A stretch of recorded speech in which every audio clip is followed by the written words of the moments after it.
What's up, y'all? How are y'all doing? It's your boy Nerdy Red 23. I'm here to talk about another classic LP right here, y'all.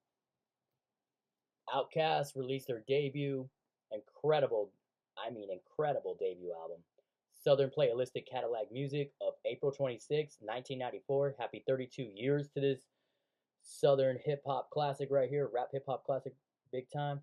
It was released through Arista Records and LaFace Records, and having befriended each other for 2 years prior, rappers Andre 3000, known as Dre, real name is André Benjamin, and Big Boi as Antwan Patton.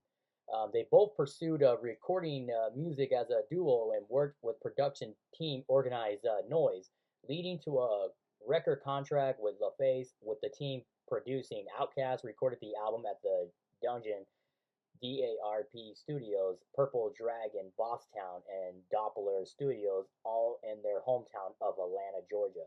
So, for a Southern hip hop record, Southern Playalistic Cadillac Music, Southern Playalistic Cadillac Music features live instrumentation and its hip hop production and musical elements from funk and soul genres, wanting to make a statement about urban life as an African American in the South.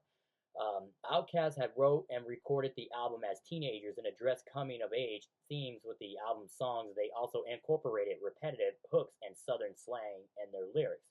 So the album charted at number 20 on the Billboard 200 and was eventually certified platinum in the US by the Recording Industry Association of America, denoting 1 million copies sold. A critical and commercial success, the album helped distinguish Southern hip hop as a credible hip hop scene amid East Coast and West Coast hip hop's market dominance at the time.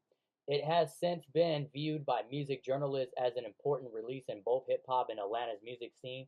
Andre 3000 and Big Boi met in '92 at the Lenox Square shopping mall when they were both 16 years old, and the two lived in the East Point section of Atlanta and attended the Tri-Cities High School. During school, they participated in rap battles in the cafeteria. Andre 3000 dropped out of high school at age 17 and worked a series of jobs before he and Big Boi formed a group called Two Shades Deep.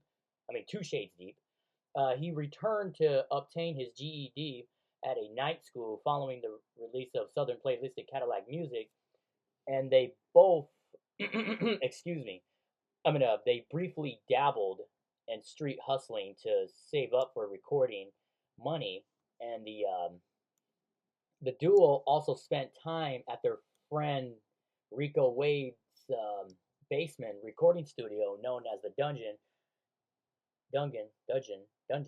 with Wade's production team Organized Noize and future members of hip hop group Goody Mob.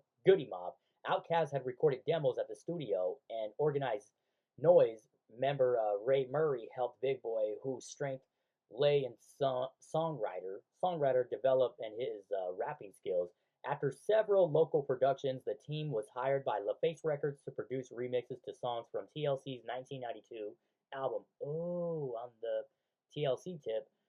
And the team had Andre 3000, Big Boi rap over them, which led to a record deal from LaFace for both Organized Noize and Outkast.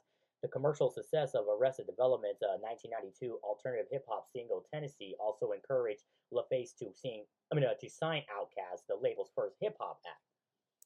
This is an amazing classic, y'all. I gotta tell y'all, this is definitely one of my favorite records, and I do love the song "Ain't No Thang," Peach's intro, Welcome to Atlanta, and of course the title track, definitely incredible.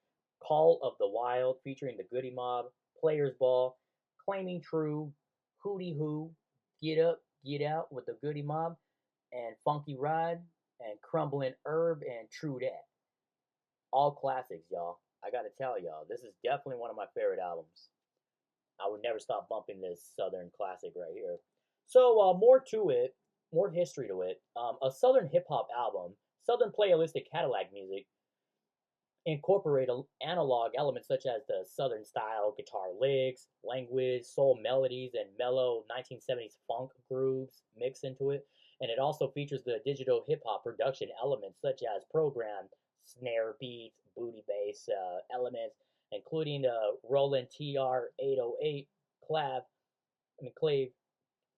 rhythms and old school hip hop elements, including the EMU SP 1200 style drums and turntable scratches.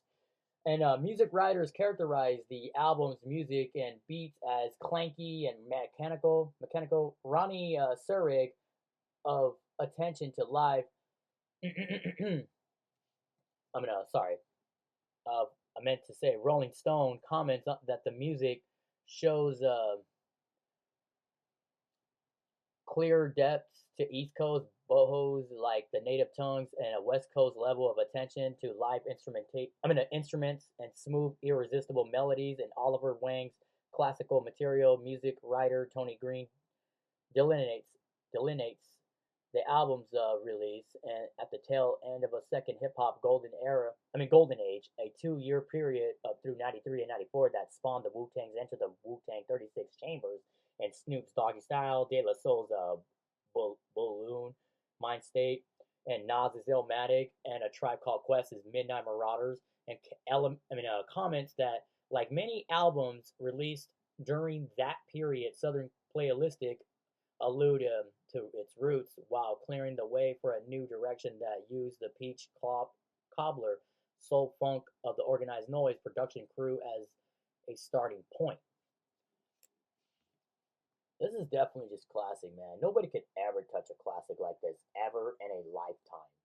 So the lead single "Players Ball" was released on November 19th of '93 and originally intended as a Christmas release. It featured the sound of sleigh bells in its original mix, but it was removed once the single began receiving more airplay. The single received its highest exposure in February of '94 with heavy airplay and promotion, including a music video directed by Sean Puffy Combs at the time. And he had received a copy of the single from LaFace founder L.A. Reid and invited Outkast to New York to perform as an opening act for the Notorious B.I.G. Biggie. By March, the single had sold 500,000 copies and risen to number one on the Billboard Hot Rap Singles, topping the chart for 6 weeks, and its popularity among young black college students during the Freaknik increased its sales, and it helped break into the top 40, a rare achievement for a hip-hop song at the time. And Players Ball spent 20 weeks and peaked at number 37 on the Billboard Hot 100. And on May 12th of 94, it was certified gold by the Recording Industry Association of America in the United States, and the single helped create buzz for the album. And LaFace had released the record, of course, today from '94, and on May 14th, it peaked at number 20 on the U.S. Billboard 200, and the album ultimately spent 26 weeks on the chart. It also reached number 3 on the Billboard Top R&B Albums, remaining on the chart for 50 weeks. By June, the album had sold 500,000 copies, and the album sales increased after Outkast's appearance on the '95 Source Awards in January. And on April 5th of '95, which was 31 years ago, the album was certified platinum by the RIAA for the shipments of 1 million copies in the U.S. alone. And then by August, it had sold 715,000 copies according to Nielsen SoundScan, and the album was reissued by LaFace in September of '98. And neither of the album's next 2 singles performed as well. Neither of the album's next 2 singles performed as well, and the title track was released of June 20th of '94, reaching number 74 on the Billboard Hot 100 in August. And the song was certified gold by the Recording Industry Association of America in the U.S. of December 13th of 2024, which was 2 years ago. And its music video was directed by F. Gary Gray. Get Up, Get Out was released in October, and it only charted on the Billboard Hot R&B Singles, peaking at number 59. And the rest is history. What is your favorite song off this incredible classic? Don't forget to hit that like and subscribe and comment. Follow your boy, and I will be glad to return, y'all. God bless and stay safe. Keep bumping this classic on your turntables, y'all. Peace.